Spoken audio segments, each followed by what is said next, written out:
জীবিত সাংবাদিককে মৃত দেখিয়ে চিঠি ফেরত পাঠিয়েছে ডাক বিভাগ। রাষ্ট্রীয় ডাক বিভাগের এমন দায়িত্বহীন কাণ্ডে রীতিমতো অবাক হয়েছেন ওই গ্রাহক।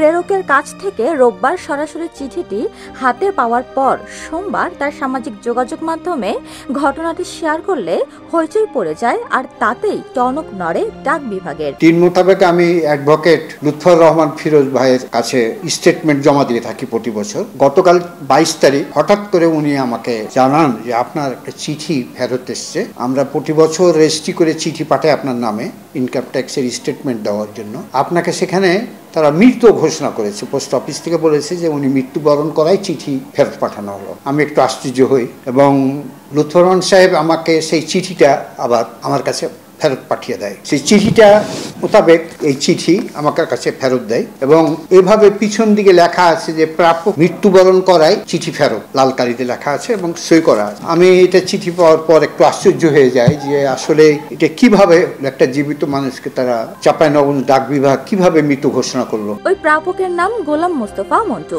তিনি চাঁপাইনবাবগঞ্জ প্রেস ক্লাবের সভাপতি ও গ্রিন ভিউ উচ্চ বিদ্যালয়ের সাবেক প্রধান শিক্ষক। তিনি ডায়াবেটিক সমিতির প্রশাসনিক কর্মকর্তা হিসেবেও দায়িত্ব পালন করছেন। গত এপ্রিল মাসে তিনি অসুস্থ হয়ে রাজশাহী মেডিকেল কলেজ হাসপাতালে চিকিৎসাধীন ছিলেন। তখন আয়কর বিভাগের আইনজীবী FKM লুৎফর রহমান তার কাছে একটি চিঠি পাঠান।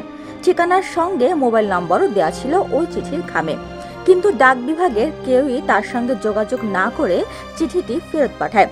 চিঠির খামের উপর লাল কালিতে লেখা হয় প্রাপক মৃত্যুবরণ করায় ফেরত। আমরা আশা করব যেন সাধারণ মানুষ এভাবে যেন ক্ষতিগ্রস্ত না হয় বা এইভাবে জীবিত মানুষ মৃত না হয়। ডাক কর্তৃপক্ষ বিষয়টি দেখ, যেহেতু চিঠিটা একটা ডকুমেন্ট এসছে, আমি আর এখানে দেখা করে যোগাযোগ করে কি বলবো যে ভাই হয়তো বলতো যে সরি বা দুঃখিত, এই কথাই বলবে, আমার এর বেশি কিছু না। আমি স্বাভাবিকভাবে এটাকে দিয়েছি। প্রতি বছর চিঠি আসে, কিন্তু কোনদিন এই চিঠি আমি যে পাইনি তা নয়, প্রতি বছরই পেয়ে সময় মতন চিঠি পেয়েছি। এবারেই এই চিঠিটা নিয়ে ধূম্রজাল সৃষ্টি হয়েছে এবং এটির আমি নিয়ে এক প্রকার কিংকর্তব্য বিমূল। অবশ্যই আমি ডাক কর্তৃপক্ষ যারা বিভাগের যারা কর্মকর্তা তারা এই বিষয়টা খতিয়ে দেখবেন এবং প্রয়োজনীয় ব্যবস্থা নেবেন, এটা আশা করব আমি। চিঠিটি পাঠানো হয়েছিল চাঁপাইনবাবগঞ্জ পৌর এলাকার মসজিদ পাড়ার ঠিকানায়।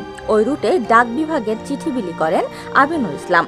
বিষয়টি নিয়ে তার কাছে জানতে চাওয়া হলে তিনি বলেন ফেসবুকে ওনার মৃত সংবাদ দেখে চিঠিটি ফেরত পাঠানো হয়েছিল। পোস্ট অফিসের এমন দায়িত্বজ্ঞানহীন কর্মকাণ্ডে হতাশা প্রকাশ করেছেন স্থানীয় গণমাধ্যম কর্মী সহ সাধারণ মানুষ। আমাদের পোস্টম্যানের ভুল বোঝাবুঝির কারণে এই ঘটনাটা ঘটেছে। আসলে পোস্টম্যান ফেসবুকে নিউজটা পেয়েছিল যে গ্রাহক মারা গেছেন। আসলে এটা গুজব হোক বা যাই হোক, যে কারণেই হোক, পোস্টম্যান ভুল বুঝেছে, যার কারণে চিঠিটা এই প্রেরকের কাছে ফেরত পাঠিয়ে দিয়েছে। ব্যাপারটা আমি আসলে খতিয়ে দেখছি কি কারণে কিভাবে কি হলো, তবে তো আমরা ব্যবস্থা গ্রহণ করবো।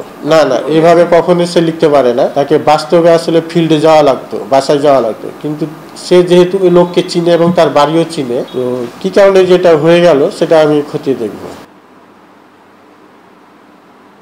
উপমা রায়, সোনালী নিউজ।